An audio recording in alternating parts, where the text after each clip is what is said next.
Alright, so hello and welcome to a Artificer class guide for 2023 by myself, Konrad. So let's get to it. So, what is an Artificer? Generally speaking, I'm just going to give this class an A ranking, okay? It's very useful in pretty much almost every single campaign that you could possibly think of, okay? Your niche, or your niche for the party is basically making magic items and buffing the party. Those are your two specialist things, okay? You're a half caster, okay? So you're not really a full caster, which means you don't cast the big spells. And your max level spell slot at 20 is 5th. So just so you're aware of how your spell progression will be. You are a support character, okay? You sit in between the front line and the back line, so you're basically in the middle. Now, which Artificer subclass you play will determine if you are more of a front, or maybe even the front line if you take the armor, or if you're more in the back, okay? That is a subclass area, okay? You buff the team or yourself in many aspects by crafting magic items, okay? By creating and crafting, but majority creating. You are the only class in D&D that can create magic items without your GM's permission, okay, through your infusions. Now, this doesn't mean your GM has like zero say. They can be like, you're not doing that. But it's the only one that can be like, you know what? I'm making a magic weapon now. Or I'm making magic armor. So, that's your thing. And then this is my Artificer character that I played in a recent campaign. We'll go more in depth into that later, I think. So, character creation. This is probably an aspect that you want help with. So, we'll go through it. Your hit points is basically you have a 1d8 plus your con modifier. This is simple stuff, okay? Your proficiencies are light and medium and shields. Now, this is very important because you have medium armor, which means you can wear half plate at higher levels, and you have shields, which means you don't have the proficiency disadvantages from wearing a shield, okay? You are proficient in simple weapons, not martial, so technically that means you cannot wield a long sword, but you can wield a short sword. Base. Now, again, this changes with subclasses, but we will go over those later, okay? Your tools that you start proficient with are Thieves and Tinker's tools, and one type of artisan tool of your choice, so you can pick whatever one you want there.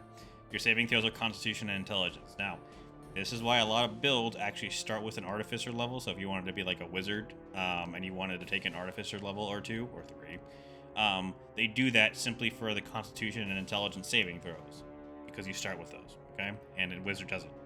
And these are the saving throws you need, because you will be intelligence saving throws are very bad if you fail, and being proficient in them and having your main ability score be in them means you basically won't fail. And Constitution is for concentration, obviously.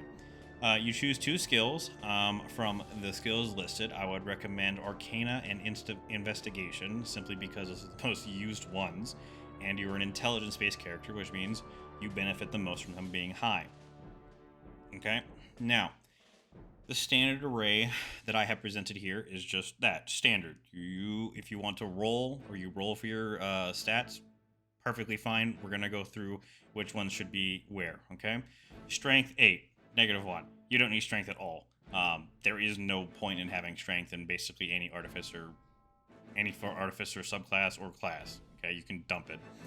Dex. You need to get this to 14. It does not need to go higher. It just needs to stay at 14. The reason for this, you wear half plate, you get the full bonus of the +2 from your dexterity, and that's it. Okay? Again, subclasses change this, but we'll refer to those in those videos. Your Constitution, 13 for standard array. You will continuously boost this throughout the game. The only reason I did it at 13 was so you could have your dex set and leave it alone and don't ever have to touch it again, but that's up to you. Then your intelligence needs to be basically your highest stat, okay? Con is your second highest stat, intelligence is your first highest stat. I put 15 because that's standard array, and you boost this up to 20 as fast or as slow as you want, really, but at least level 12, 13, 14, you really need it at level 20, or you need to have it at intelligence of 20 by that point. Wisdom, +1, and charisma, 10. You can swap those around, do what you want, that's fine, okay? Now, this standard array and will change depending on your subclass for Artificer. So again, refer to those videos that will come after this one. You basically use your intelligence as your spellcasting ability modifier. Amazing.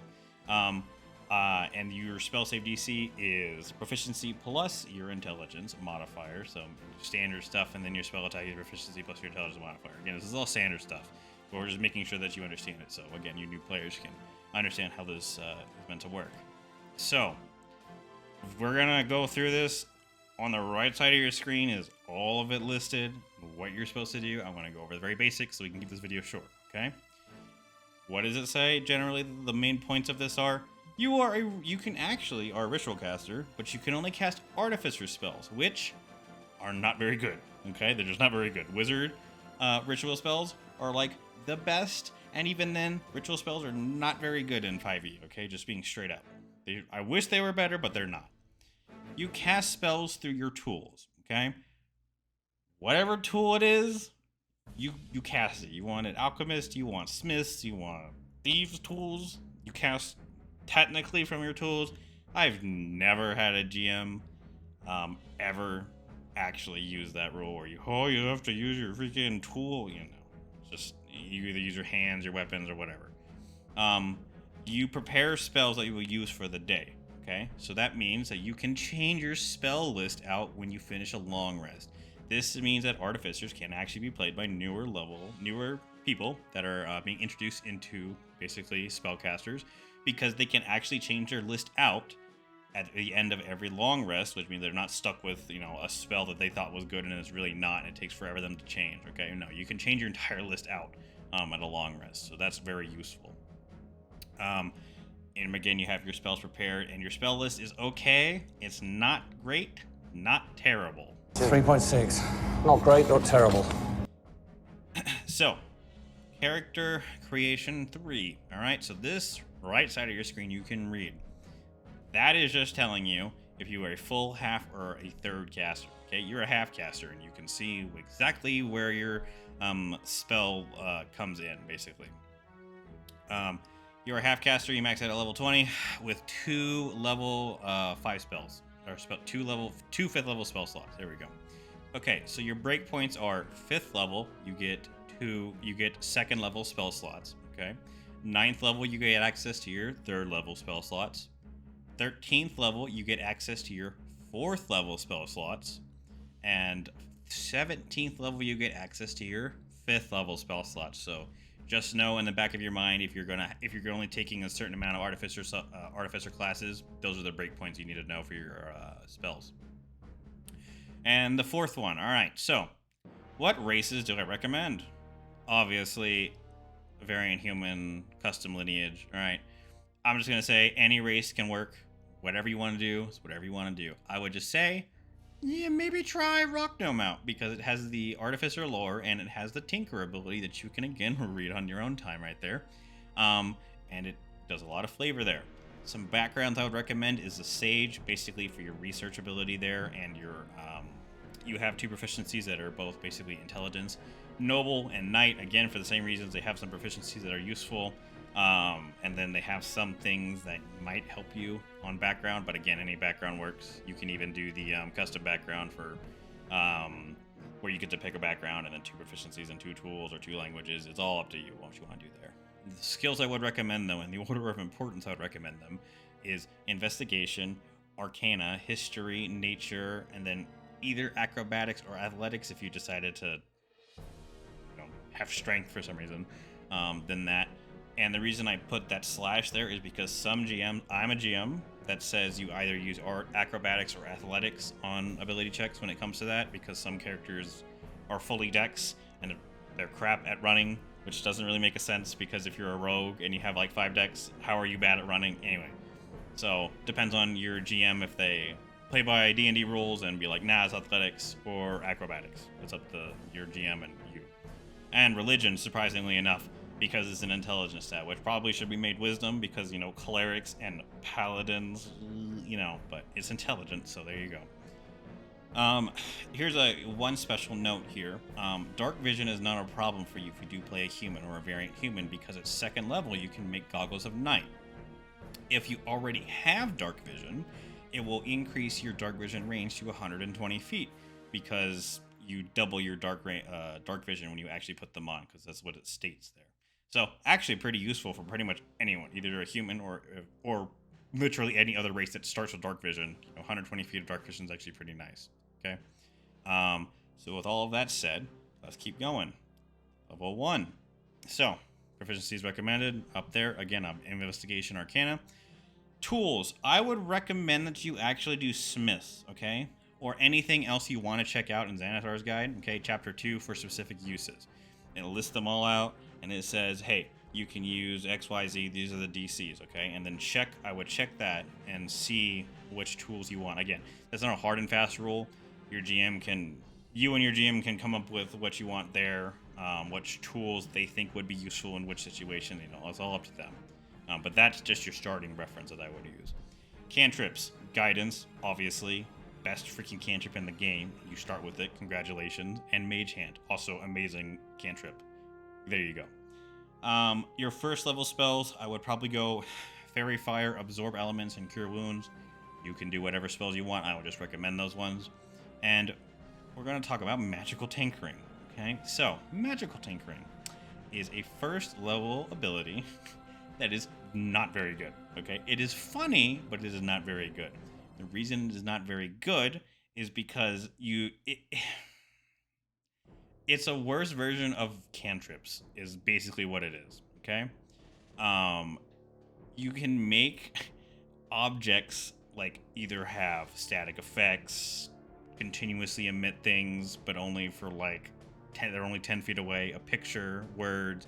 It's not very good. It's funny, however, and I will tell you a story. So in order to hypothetically recruit new people to our mercenary company in a campaign I was playing in, I decided to use the robot that I had as a battlesmith and put a big old billboard on top of it and say recruiting now open, and then gave him a continuously emitting object that said, hey, sign up is at the tavern down Dragon Alley. That is the one time I use magical tinkering in a campaign, and it will probably be the only time I use magical tinkering in the game. So there you go. You can probably find uses, but it's not very useful at all. Level 2, Infusions. All right, so you unlock the ability for your infusions, and you can read all those things, majiggers there. What they are is basically your bread and butter for artificers. I'll have another video strictly dedicated to infusing items, okay? Just like an infused item tier list, basically, is what it's going to be. And I'll rack and stack them. But, however, I don't want to leave you hanging, okay? I will just say that level 2 through 9, Enhanced Weapon, Enhanced Armor, and an Enhanced Arcane Artifact, okay, are your best. What do each one of them do? Enhanced Weapon gives you Magic Weapon +1. Enhanced Armor gets you Magic Armor +1. Enhanced Arcana Focus basically gets you +1 on all of your spells saves, okay? That's what they do. And then you have the Homunculus Servant, which we'll get to in the next slide, but he's basically a familiar but better. That you could use. And then at level 10, you get Winged Boots. No matter what build, they're incredible, 10 out of 10 for your infusion. Otherwise, it's up to you on your campaign, completely dependent on that side, okay? So here is something that you should remember. So we're just going to talk about replicating items. Replicating items you can do, obviously, at level 2. And it's one of the infusions that you pick up, okay? The breakpoints are 2, 6, 10, and 14. That's when you get new stuff for them. At level 2, if you wanted to only do replicating items, I'd recommend Goggles of Night and Bag of Holding. You can do whichever ones you want, but those are the ones I would recommend. Now, getting onto your Homunculus Servant, you actually can't get the Find Familiar spell normally, which is sad. You can if you do feats, and we're not talking about those here, or different builds, we're not talking about those, but you can acquire Find Familiar, okay? But just a regular artificer, you have access to the Homunculus Servant. What does the Homunculus Servant do? It's basically, for all intents and purposes, Find Familiar but stronger. The reason it is because it levels with you. Okay, familiars don't do that. Homunculus Servant does. Their hit points go up by a d4 each time you go up. Okay, a level. They actually, if you get to high enough level, which I did in my campaign for an artificer, okay, like level 16, 15, something like that. I think it was 16. Their stealth is 2 plus proficiency, okay, which means 2 plus 5 is 7, okay, and then their perception is actually 2 times, which means it's technically 0, but it's 2 times your proficiency bonus. So if you're level 16 and you have proficiency of 5 times 2, that's 10 proficient. That's 10. Okay, that means he has 10 perception. It means he has base. If you've ever fallen asleep, he has base 20 perception. So just always, all the time. Okay, so passive perception of 20, which is very good. Combat-wise, it's not actually that good. The only thing I'd add is that magic, channel magic is very nice. It's very nice. If someone needs a touch range spell, which there are a lot of. So, for example, you don't actually have to say use your bonus action to use Healing Word. You can use Cure Wounds on someone, which actually restores more HP, and it's a touch spell. But you can reach 120 feet away with your Homunculus Servant. Anyway, that's just what I would recommend. But channel magic is actually pretty decent. The 4 strikes, not much, but hey. And you can also use this thing as a decoy, which is what I would probably use it for. Hey, you there, D&D player. Do you want a D&D supplement book that lets you run D&D mass combat faster? Also available in a Foundry module? You want the ability to make and run a mercenary company in your campaigns without tearing all of your hair out? Want maps so that you can run all of this additional content? Well, I got the deal of a lifetime for you. You get that and so much more over on my Patreon. You can also go check out the free stuff. The link in the description. Okay, so 3rd level. So, choose your subclass. This is basically, you get to choose your subclass here. And then each subclass video after this one, we'll go into detail on what they are, okay? Right tool for the job, okay? At 3rd level, you learn how to produce exactly the tools you need. With Thieves' Tools or Artisan Tools, you can magically create 1 set of Artisan Tools in an unoccupied space within 5 feet of you. The creation requires 1 hour of uninterrupted work, which can concise with a short or long rest. Through the product of magic, the tools are non-magical and they vanish when you use this feature again. Okay? So,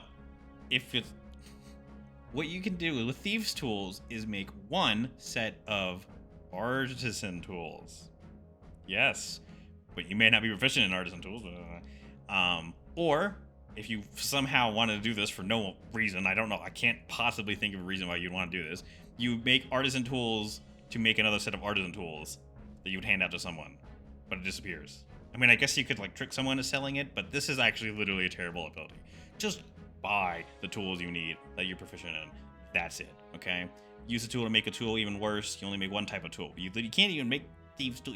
If you could at least make all types of tools, I could see this being a useful ability. But it's not. You can't do that.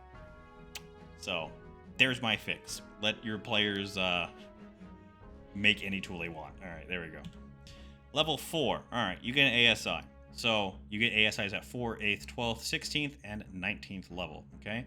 Boost your intelligence or your con is what I would recommend when you get your level ASIs. Okay? And your feats, I would either recommend Warcaster, Mobile, Linguist, Skilled, or Skill Expert. Okay, now the reason I'll go over this on this slide, but we'll speed up through the other ones at like 8th, 12th, 16th.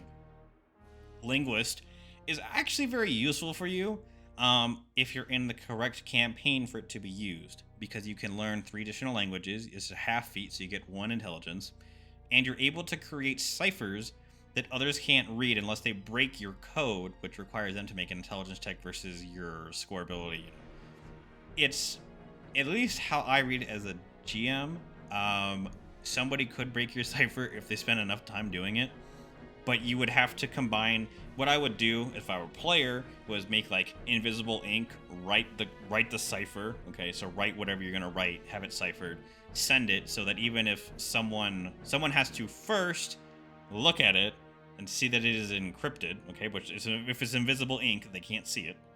And then if they do see it, they have to break the cipher then. So that's what I would do with that. So it's actually a pretty, RP kind of a feat that I would recommend. It's not bad. Skilled. Now, the reason I recommend Skilled and Skill Expert, they're basically interchangeable, whichever one you want. Skilled Expert gets you an expertise, which is very nice, that you ought to put on Investigation or Arcana, and a half feat. And then Skilled gets you 3 proficiencies in whatever you want. 3 skills or tools, which is very useful for you if you want to put all of your intelligence-based proficiencies but you're not proficient in them. Just do that once and you're good to go. It's generally standard because, again, you're kind of like a support-ish character, so that's what I would recommend. If you're enjoying the video so far, go ahead and leave a like. It helps spread this video to more people so that they can learn with us. Otherwise, at 5th level, you get 2nd level spell slots. Vortex, Warp, Invisibility, Blur, and Web are the spells that I would recommend. I will just say that I'll put Vortex Warp here as your primary one that you need to get, because you get to teleport. This spell lets you basically teleport to 90 feet, okay? And technically you can target someone and then move them too. However, they have to be on a surface that's not going to collapse. You can't like teleport them into lava. That's not how that works. You can technically teleport them onto a ledge of a tree that if they fall, that's their fault because, you know, it's not moving. But, you know, again, that's kind of abuse of mechanics there. But basically, you can teleport, and you can teleport your other party members to other places. So, for example, how I would use this spell and how I did was we had to infiltrate a guard camp. There was a watchtower. To deal with the watchtower problem, I teleported the fighter to the watchtower.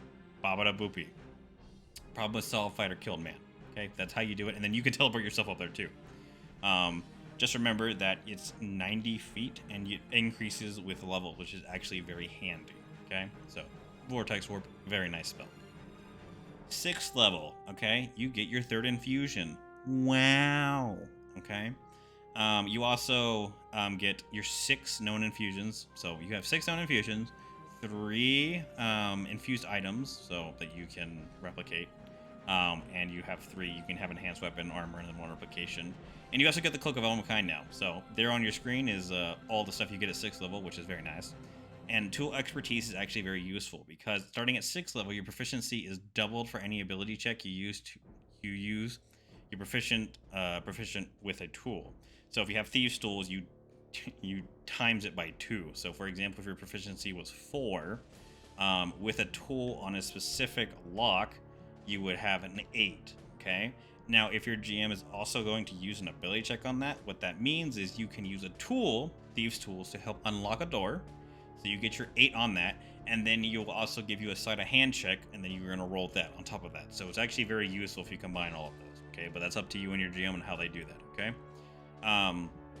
You're the only class in the game that actually gets an ability to expertise in tools, which is very nice. So there you go.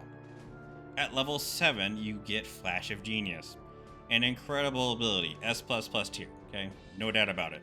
It can save the party from a TPK as a reaction. I'll give you an example. Playing an Artificer, we went into a castle, and castle decided to summon black hole demons and kill everyone if someone didn't succeed or just completely knock them out. So I rolled too low. However, Flash of Genius means that you can take a reaction, and anyone you can see within 30 feet can get the ability saving throw. Okay, but mine was 5, so our dude got a 17. That was a fail. And I gave him the +5 and turned into a success, which means he got to be up and get all of us up instead of it ending in a TPK. So it's a very useful ability. And it also works on ability checks and all saving throws. I would recommend that you keep it only for saving throws just because of how useful it is. But ability checks, if you really need an ability check, there you go. Okay? It's useful outside of combat, as I've just stated. So, very good. Okay, level 8. Basically, you get your ASI, and I've already gone over this, so there you go. All I'll say is you should probably be pretty much near trying to get your intelligence to level 20 at this point, because by level 12, it should be at 20. That's what I'll say there. At 9th level, you get your 3rd level spell slots, okay?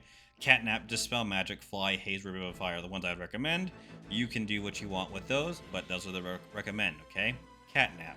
I would recommend Catnap specifically because you can put 3 willing creatures to sleep for 10 minutes and they get a short rest. That means they roll all of their HP, they get all of their whatever abilities back, okay? If you have a Warlock, this is extremely useful, okay? In a campaign that lasts a very long time, it's extremely useful, and even a short one, okay? I'll give you an example here. If you're running an encounter, okay, and you finish it, but you cannot take a long rest, and you cannot take a short rest where you are, but you can take 10 minutes and hide into a building, basically, okay? You can pop this on your fighter and a warlock and whoever else benefits from a short rest. Okay, pop this on them. You keep watch. They get an entire short rest. Warlock gets all their spells back.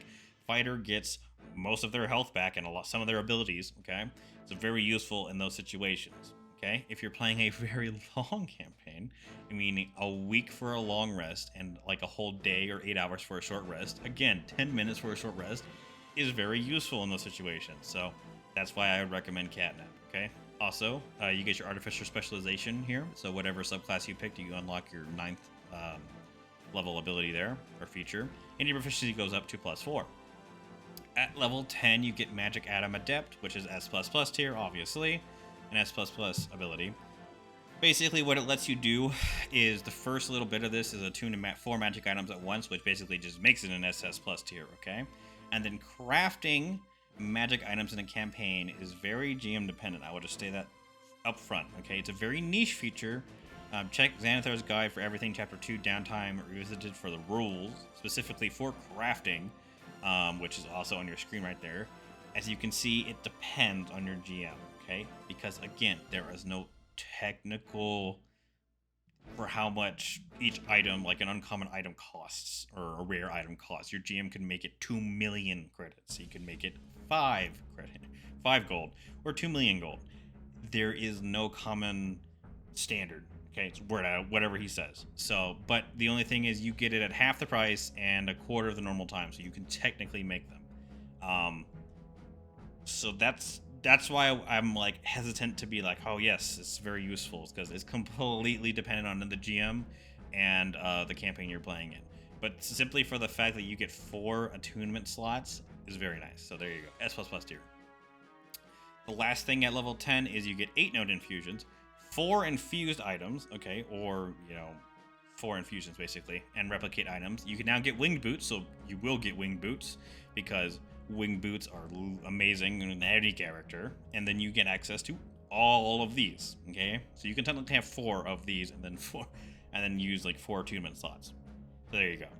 Level 11, spell storing item. Okay, at level 11, you learn how to store a spell on an object. Whenever you finish a long rest, you touch one simple or martial weapon, or one item, so it can be a ring, and we'll come back to this, as a spell casting focus, and you store a spell on it, choosing the first or second level spell from the Artificer spell list that requires 1 action to cast. You needn't have it prepared, okay? While holding the object, you can cast it with a modifier, blah, blah, blah. The important thing here is the spell stays in the object until it has been used a number of times equal to twice your intelligence modifier, minimum of twice. What this really means is by level 11, you should have almost maxed out your intelligence, which means 5. So 5 times 2 is, very good, 10. That means 10 uses of a first level spell slot or a second level spell slot. Now, it's an extremely broken ability. An extremely broken ability. You have 10 charges of a first or second level spell. All Artificers can use 10 uses of invisibility on the ring, or whatever you use it in. All Artificers can use 10 uses of Vortex Warp. Battlesmiths, because as the spell reads, or as the feature reads, Battlesmith's spell list, okay? These spells count as Artificer spells for you. Me, as a GM, interpret that as it works with spell storing.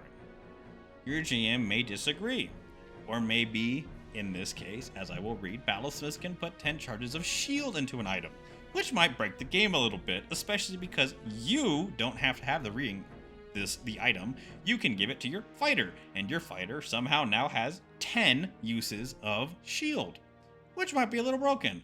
That's what my GM said to me personally, so I said fine, I'll just make it invisibility. That's up to you and your GM on how you want to play that, but yeah, it's broken. Yeah, it's brokenly good. Level 12, you get an ASI, Babada Boopy. If your intelligence is not 20, it needs to be 20 by now, okay? Flat out needs to be 20. And then your con, that's up to you, and your feats, again, up to you. Level 13, you get your 4th level spell slot, so there you go. I would recommend Fabricate, just because, actually, quite honestly, it's just the best one. Basically, you can make things appear with raw materials. So as an example here, you can basically build a bridge as long as you had logs near, which is very nice. Just remember, it's a 10-minute casting time, but this fits with your theme of being a builder slash crafter. Okay, so fabricate is actually very useful in pretty much any scenario, as long as you have some time. Okay. As I said, PS 4th level spell slots are really bad, but your proficiency now goes up to 5. So there you go. Level 14, you have 10 known infusions, which is ridiculous at this point. 5 infused items. Or 5 replication items, and you now get boots of speed and many other things. Okay, you also get magic item Servant. Okay, what does that mean? You have 5 attunement slots, and you ignore all class, race, spell, and level requirements for attuning or using an item. I don't need to tell you how broken this is, because I don't know if you can stack it, but for example, you can have a monk that, no, you can stack it. I am correcting myself here. So they're in Tasha's, I believe. There's items, magic items, that increase your spell DC by +1, +2, and +3, okay? However, usually they are locked to a specific class. You can see how this can be a little broken, because it just plainly states you require the class to have it, but when you have the item, you have a +1, +2, or +3, depending on the rarity. And it gives you a +1, +2, or +3 to your spell save DC. So if you packed all 5 of those onto yourself, you know, you'd only have a plus, what, 12, 15 to your save DC. Again, breaking the game very much. I would not recommend that, but there you go. It also lets you equip just a whole bunch of stuff. It's very nice, very useful. Level 15, you get your special feature. Congratulations for your subclass. Level 16, you get another feat. Your intelligence is now maxed out. Take whatever you want here. Get a feat. Probably. Meme. You're probably not playing the campaign to this long. So, you know, if you do play a campaign to this long, I have with this specific character. It's very nice, but this is the last level I got to. So, you know, do what you want here. Level 17, you get your 5th level spell slots. Me, myself, and I have never gotten there because I doubt anybody will actually get to level 17, but there you go. If you have, please write in the comments and tell us about it, and it'll be very nice to read. Animate objects, Bibby's hand, and Wall of Stone. Okay, I'll put Wall of Stone here because animate objects is going to make your GM cry. Okay, because you're going to spawn all the small and tiny objects and add like 25 creatures to combat, which is why you should check out the Skull Combat Module version 2 to make sure, you know, you don't have to deal with that, but, you know, make them cry. And Wall of Stone won't make them cry, but it's still very useful. But PS, either way, your 5th level spell slots are just bad. Okay, they're just not very good. Your proficiency goes up to +6 though, by the way, so there you go. Level 18. You now have 12 known infusions. You have 6 infused items, and you can attune to 6 magic items at once, which is ridiculous. If you actually get to this level and have 6 rare or better items that require attunement to you equipped, you become a living god. I don't think I've ever played a campaign where I've even ever gotten to level 18. So yeah, there you go. 19, you get an ASI. Congratulations, you are now a god. Level 20, Soul of the Artificer.